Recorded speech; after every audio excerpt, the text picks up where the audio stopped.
can say the coast is clear. Tomorrow morning is the opening for turkey in Michigan. And this is one of the first rare instances that I actually got a permit for the first hunt rather than, as usual, the last hunt, which is real tough. We're going to be overlooking this alpha rack food plot. It's served its purpose over the last 4, 5, 6 years. And this year we're going to put imperial white-tailed clover in there. But first, we need to do the hunt before we roll the tillet. Well, let's get to work.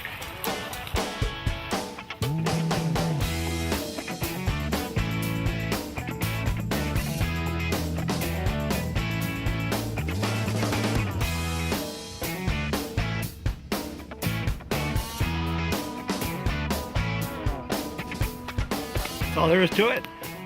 I'm going to be filming myself tomorrow, so I need a tent to work with. And of course I got my tripod and my camera in here. I expect the gobblers to come from back there.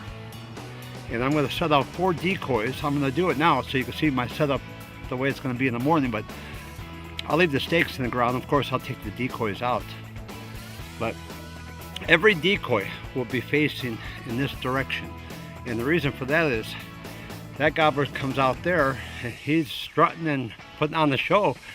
Well, if the girls are looking at him, he's going to stand 100 yards off and do nothing but put on the show. But if their backs are to him, he can't take that. He's going to come in closer to make sure the girls get a little look at him so he could do all that fancy show that they're known for. Well, let's keep working.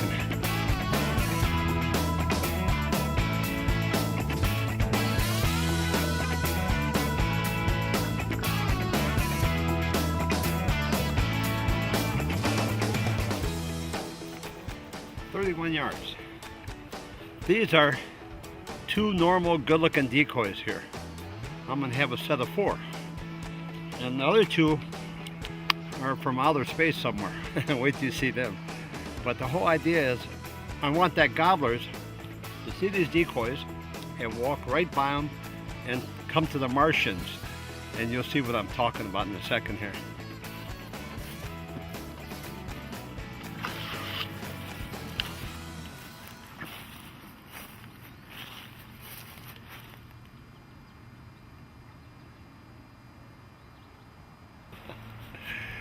Isn't she a beaut? That's what I'm telling you. Straight out of outer space somewhere. Mars, maybe. But I'm betting that they're going to see the feathers on that decoy. And that gobbler isn't going to care what she looks like.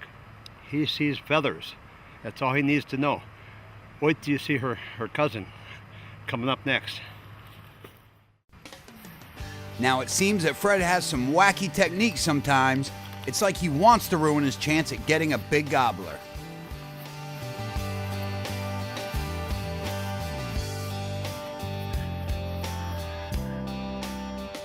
Tell you what, that was vulgar looking. I have to dress her up. She must be on the milk diet, 2%. That's what that jug is.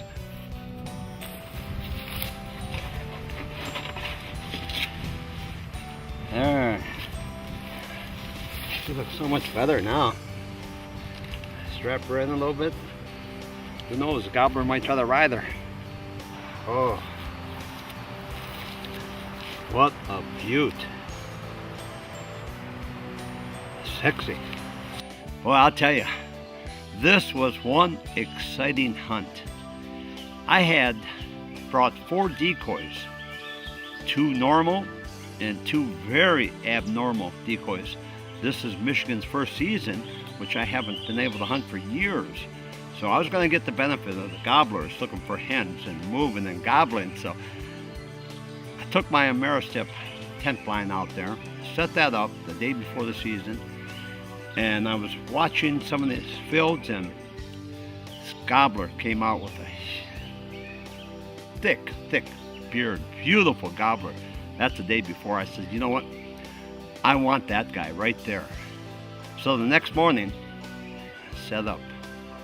I put 2 decoys, which were the normal decoys, at a interception point where I thought the gobblers were going to be coming from, which they more than likely were going to be coming from. And I wanted them to see the normal decoys and see what kind of interaction I was going to get. The two abnormal decoys were closest to me because I wanted to pull the gobblers through the normal decoys, and I was out to prove a point is what I was doing. Well, as it turned daylight, I heard gobbles here and there, nothing real close. And then I started hearing hens yelping, and they were coming. I could hear them. And sure enough, they came from my far left. They seen the decoys, and they had a gobbler with them. And they were pulling him right to me. And the hens came, and that one hen came right up to that decoy that was made out of a milk jug. The ugliest decoy, well, not quite the ugliest one I got, but one pretty ugly. She played around that decoy a little bit and said, "You know what? You're uglier than me. I don't have to worry about my man." And the gobbler's coming. I ranged him 51 yards. I'm shooting a 10 gauge 3.5 inch Magnum. I could reach him if I really wanted, but I wanted interaction with the decoys from that gobbler.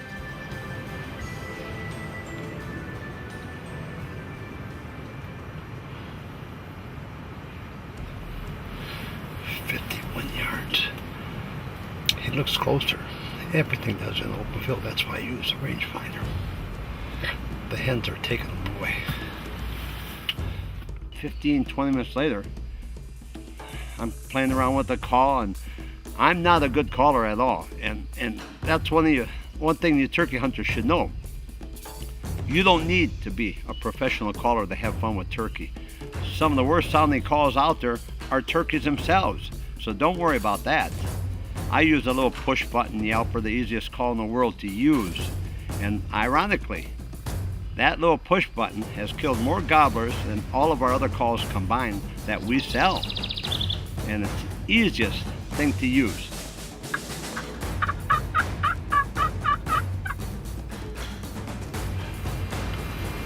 I can hear him.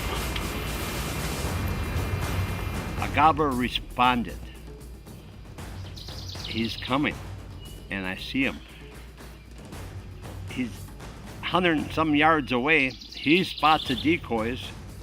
He totally ignores all decoys, and he focuses right on the ugliest decoy I got, the one with two heads.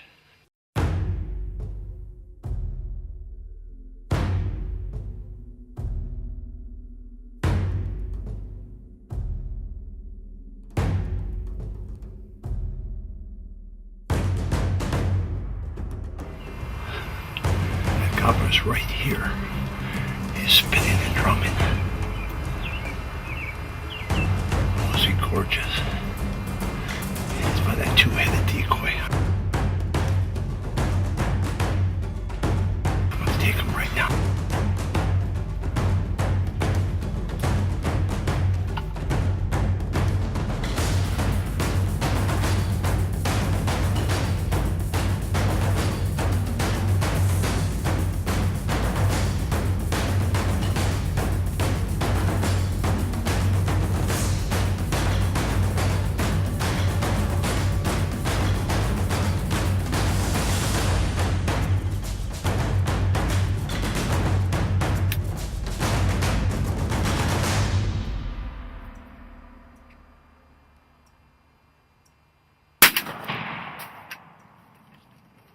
Oh, he went right down. He's not even moving. Let's go get him.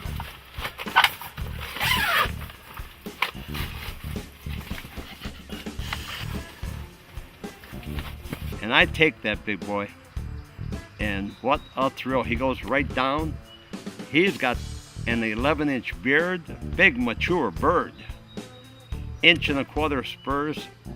I was so thrilled. And that hunt ended just like that. First half hour into the hunt, and it was all over. Well, we got our tag on, so we're good to go there. And before I leave though, I got one more job to do.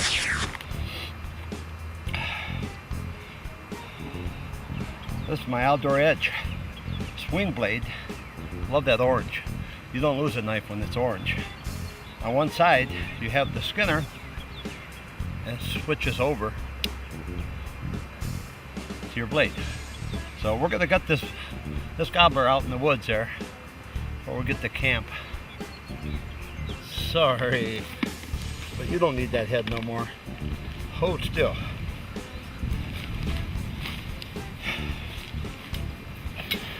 Oh, that's a big bird. Wow, that's a heavy bird.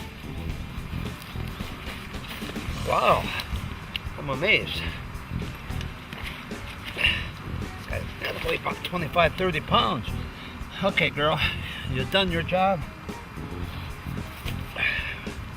We're out of here.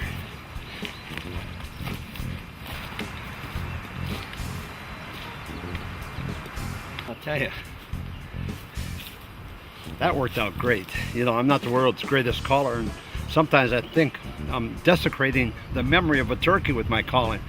But that gobbler wanted to come in, and if he could accept the two-headed decoy, well, nothing wrong with my calling. It worked. Well, let's take the tent down, get the stuff out. I can't wait till next year.